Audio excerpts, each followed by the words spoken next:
बिस्मिल्लाहिर्रहमानिर्रहीम अस्सलाम वालेकुम। Myself Mubashir Ahmad, lecturer zoology from higher education department. बेटा आज की इस वीडियो के अंदर हम एवरीडे साइंस का नेक्स्ट चैप्टर स्टार्ट करेंगे। आप जब लोगों को पता है जैसा कि हम लोगों ने everyday science for eta job preparation और वन पेपर जॉब प्रिपरेशन के लिए स्टार्ट की हुई है, जिसके अंदर कंप्लीट तैयारी करवाई जाएगी। तो हमारे वन पेपर के भी सेशन और ईटा जॉब प्रिपरेशन का सेशन है वो स्टार्ट होने जा रहा है 5 अप्रैल से। अगर आप लोग ज्वाइन करना चाहते हैं तो कमेंट सेक्शन के अंदर कमेंट कह रहा हूँ, हमारे जो डिस्क्रिप्शन है उसके अंदर हमारा नंबर दिया हुआ है, उस पर रब्ता करके आप लोग सेशन ज्वाइन कर सकते हैं। और पीएसटी और सीटी वालों के लिए ये लास्ट सेशन है, तो इसलिए अपना टाइम वेस्ट किए बगैर ज़रूर रजिस्टर हो ताकि आप लोगों की रेगुलर तैयारी हो सके डेली बेसिस टेस्ट सिस्टम के तहत, क्योंकि डेली बेसिस पर इसमें टेस्ट कंडक्ट किए जा रहे हैं। तो आज नया चैप्टर हम स्टार्ट करेंगे। सेकंड लास्ट चैप्टर है 6th क्लास का, टेक्नोलॉजी इन एवरीडे लाइफ। बेटा याद रखिएगा ये 4th क्लास में भी एक चैप्टर था technology in everyday life, 5th में भी था, अब 6th क्लास के अंदर भी है। इसके अंदर आपको पता है कि एमसीक्यूज बहुत कम होते हैं, ना होने के बराबर होते हैं, और ये सारे का सारा प्रैक्टिकल वर्क होता है। पहले वो कार्डबोर्ड बनाना सिखाया, इसमें दही बनाने का तरीका बताया हुआ है, चीज़ बनाने का तरीका बताया हुआ है, और सोलर ओवन बनाने का तरीक़ेकार बताया हुआ है। बाकी इसके अंदर कोई ऐसी खास चीज़ें नहीं है, लेकिन डिस्कस ज़रूर करेंगे जो 2-4 एमसीक्यूज बन सकते हैं ताकि वो चीज़ें हम कवर कर लें। सबसे पहले गार्डनिंग के बारे में बताया हुआ कि अर्थन द पॉट गार्डनिंग। बेटा आप लोगों को पता है उन्होंने कहा कि सब्जियां आप लोगों को पता है हमारे लिए बहुत इंपॉर्टेंट है, और फ्रूट्स, तो घर में छोटे मोटे फ्रूट्स के प्लांट्स लगाए जा सकते हैं और सब्जियां लगाई जा सकती हैं। उन्होंने कहा कि आप लोग एक पॉट लें, पॉट के अंदर अच्छी मिट्टी डालें, उसके अंदर ऑर्गेनिक या इनऑर्गेनिक फर्टिलाइजर्स ऐड करें, बीज ऐड करें, तो आप लोगों के अच्छे जो पौधे हैं वो घर में ही ग्रो हो सकते हैं। तो वो पौधे ग्रो करने के तरीक़ेकार बताए हुए। Earthen pot gardening is one of the best way to grow the vegetables and fruits. ठीक है, अगर आपके पास ज़मीन स्पेस का इशू है तो रूफ टॉप के ऊपर बालकनी के अंदर छोटी सी जगह पर आप लोग काफ़ी सारे फ्रूट्स और वेजिटेबल्स वगैरह ग्रो कर सकते हैं। इसके लिए बेस्ट यही है कि बड़ा पॉट लें, क्योंकि पौधों की जड़ें ग्रो करती हैं, छोटे पॉट के अंदर पौधा ग्रो नहीं कर पाता। बड़ा पॉट लें, मिट्टी अच्छी डालें, उसके अंदर अगर न्यूट्री मिट्टी अच्छी नहीं है तो उसके अंदर ऑर्गेनिक या इनऑर्गेनिक फर्टिलाइजर्स वगैरह ऐड करें, जिसकी वजह से कमर्शियल मिट्टी डालें, वो ज़्यादा अच्छी है। नहीं तो आप फर्टिलाइज़र्स वगैरह यूज़ करें। फर्टिलाइज़र की डेफिनेशन इंपॉर्टेंट है यहाँ पर।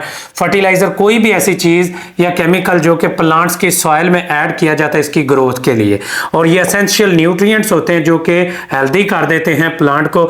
ये सिंथेटिक भी हो सकते हैं और नेचुरल भी हो सकते हैं। नेचुरल में ये गले सड़े पत्ते, घास, और ये इस तरह के जानदारों का गोबर वगैरह, और जो आर्टिफिशियल होते हैं जो कि ये यूरिया, जो कि स्प्रे वगैरह, ये सारी की सारी चीज़ें होती हैं जो कि ज़मीन में डाली जाती हैं। ये सीड्स है, पॉट है और पॉटिंग सॉइल है, ये तीनों के तीनों चीज़ें उन्होंने बताई हुई हैं कि आपके पास प्लांट ए है, बी है और सी है। किसी के अंदर नेचुरल उन्होंने कंट्रोल एक्सपेरिमेंट और ये सारी की सारी चीज़ें करके तो ये लगाया। अब name the pot A as a control does not get any fertiliser, और बी और सी में फर्टिलाइजर है। A do not have a fertiliser, B get the 5 mg fertiliser each day, और सी गेट द 10 mg।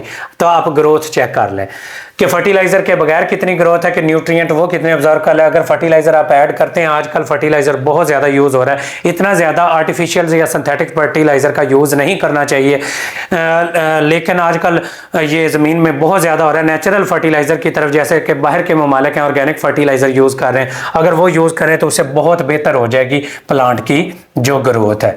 तो ये बताया हुआ, ये कंट्रोल एक्सपेरिमेंट और एक्सपेरिमेंटल ग्रुप बनाया। कंट्रोल के अंदर आप लोगों ने फर्टिलाइजर ऐड नहीं किया, इसमें 5 mg ऐड किया, इसमें 10 mg पर डे ऐड किया। आप देख लें ग्रोथ का कितना फ़र्क होता है। तो ये पॉट के अंदर इस तरह से ग्रो किया जा सकता है। बाकी मैंने आपको बताया ये ज़्यादातर प्रैक्टिकल है, ये विदाउट फर्टिलाइजर और विद फर्टिलाइजर और विदाउट फर्टिलाइजर देख लें कितना का डिफरेंस है। आगे एक और चीज़ आ जाती है जी, कंपोजिट क्या होता है। कंपोजिट भी आप लोगों को पता है कि डेड ऑर्गेनिक मैटर होता है, गले सड़े पत्ते और गोबर वगैरह। Composite is any organic matter that is made up of decomposition of plant and food waste that fertilize the soil. ये कंपोजिट की डेफिनेशन है, ये भी एमसीक्यूज आ जाता होता है। तो ये, और इसके अंदर बर्ड्स का डिके, अंडों के छिलके, ये सारी चीज़ें और क्या कहते हैं आप लोग, ये कंपोजिट के अंदर ऐड कर सकते हैं, और ये ऑर्गेनिक फर्टिलाइजर के तौर पर यूज़ होती हैं। आगे आ जाता है जी डिटर्मिट्रीट formation of the yoghurt and the cheese, कि चीज़ और योगर्ट आपको पता है कि फर्मेंटेड मिल्क प्रोडक्ट्स हैं, और फर्मेंटेशन क्या होती है, ये बेफेलो काऊ या गोट के दूध से बनाई जाती हैं। खास तौर पर यहाँ पर फर्मेंटेशन के लिहाज से बड़ी इंपॉर्टेंट चीज़ें हैं। ये पैराग्राफ बहुत इंपॉर्टेंट है एमसीक्यूज के लिहाज से। फर्मेंटेशन वो केमिकल प्रोसेस है जिसमें माइक्रो ऑर्गेनिज्म कार्बोहाइड्रेट को कन्वर्ट कर देते हैं, किसके अंदर, स्टार्च और शुगर। माइक्रो ऑर्गेनिज्म कार्बोहाइड्रेट के जैसा कि स्टार्च और शुगर वगैरह उनको अल्कोहल वगैरह में तब्दील कर देते हैं। इधर एग्जांपल दी हुई है जैसा कि यीस्ट की फर्मेंटेशन कन्वर्ट कर देती है शुगर को अल्कोहल के अंदर, और बैक्टीरिया की जो फर्मेंटेशन है वो कार्बोहाइड्रेट को लैक्टिक एसिड में कन्वर्ट कर देती है। और यही वो लैक्टिक एसिड वो चीज़ होती है, वो एसिड जो कि दही के अंदर पाया जाता है, और ये लैक्टिक एसिड की वजह से ही जो दही है वो डेवलप होती है। और उसके बाद ये फूड बनाने के लिए, बेकरी आइटम्स बनाने के लिए फर्मेंटेशन का प्रोसेस, शराब बनाने के लिए, अल्कोहल बनाने के लिए यूज़ किया जाता है, फ्लेवर्स और टेक्सचर्स वगैरह बनाने के लिए ये यूज़ किया जाता है। फर्मेंट का मतलब क्या है, ये एक लैटिन वर्ड है, ये भी एमसीक्यूज है, फरवेरे, और जिसका मतलब क्या होता है, टू बॉयल, ये भी एमसीक्यूज है। और ये 14th सेंचुरी के अंदर अल्केमिस्ट ने ये टर्मिनोलॉजी यूज़ की थी, लेकिन इस तरह से टर्मिनोलॉजी यूज़ नहीं थी। बाद में ये as a subject in a scientific investigation के तौर पर यूज़ हुआ 16वीं सदी के अंदर। सन 1600 के अंदर ये एज ए सब्जेक्ट पढ़ा जाने लगा था, जो फर्मेंटेशन का प्रोसेस है।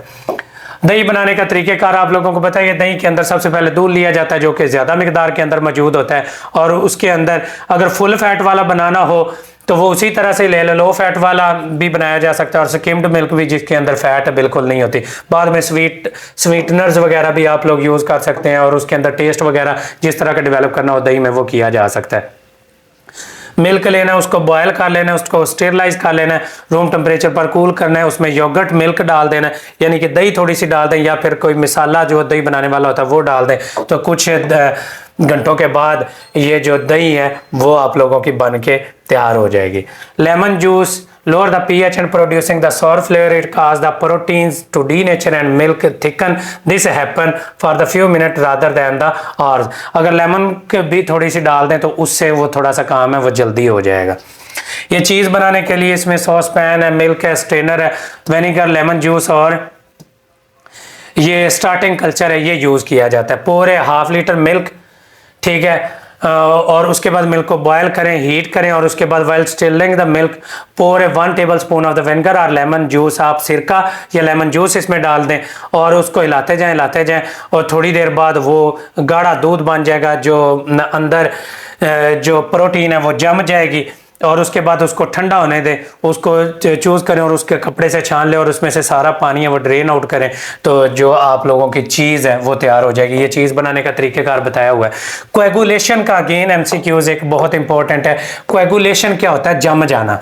ये जो मिल्क है जैसा कि उसके अंदर जो प्रोटीन है वो जम जाती हैं। कोएगुलेट ऐसे लिक्विड से सेमी सॉलिड चीज़ें बन जाती हैं।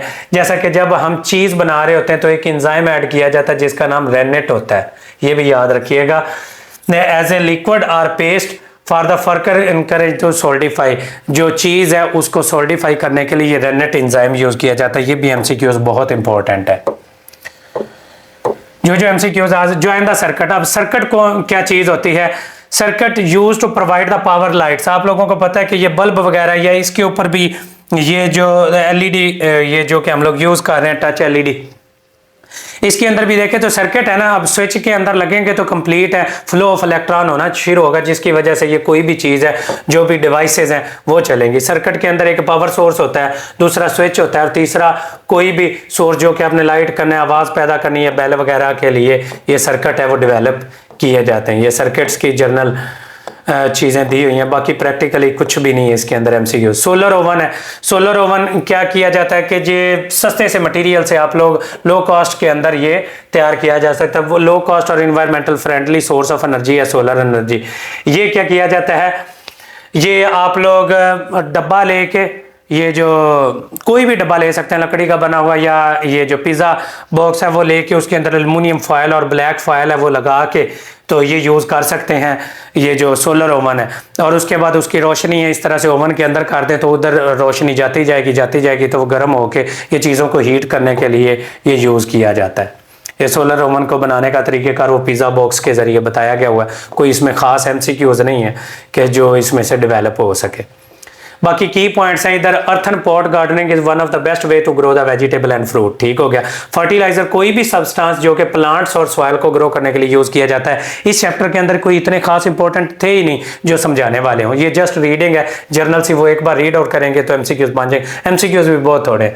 फर्टिलाइजर नेचुरल और सिंथेटिक दोनों तरह के हो सकते हैं। योगर्ट और चीज फर्मेंटेड मिल्क की प्रोडक्ट्स हैं। Milk is a main ingredient इन चीज एंड योगर्ट। और सर्किट, ये पावर लाइट्स जो अप्लाइंसेज है उनको चलाने के लिए यूज किया जाता है। सोलर ओवन एक डिवाइस है जो कि एनर्जी सनलाइट से लेकर चीज़ों को पास्चराइज करने के लिए और फूड मटेरियल्स को बनाने के लिए ये यूज हो रही होती है।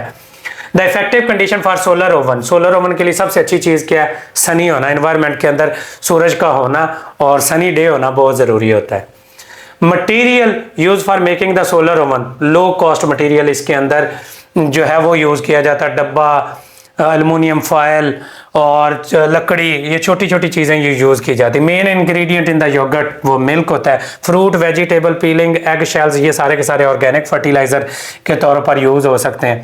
How does a fertilizer help to replenish the nutrient for the plants in the soil. और उसके बाद the path along which the electric current flow, electric current flow हमेशा सर्किट के जरिए है वो फ्लो करता है, एक सर्किट के अंदर वो फ्लो कर रहा होता है। ये चैप्टर हो गया फिनिश।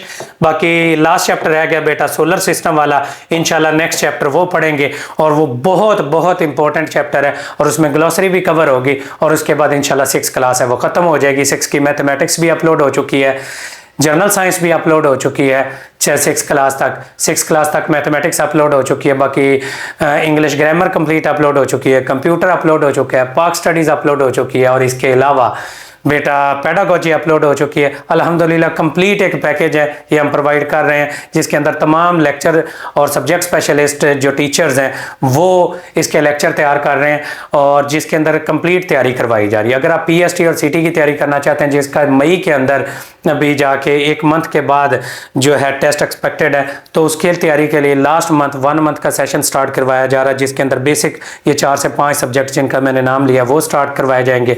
तो अगर ज्वाइन करना चाहते हैं तो डिस्क्रिप्शन में दिए गए नंबर के ऊपर रब्ता करके आप लोग हमें ज्वाइन कर सकते हैं। बाकी best of luck to all of you, thank you so much and अल्लाह हाफिज़।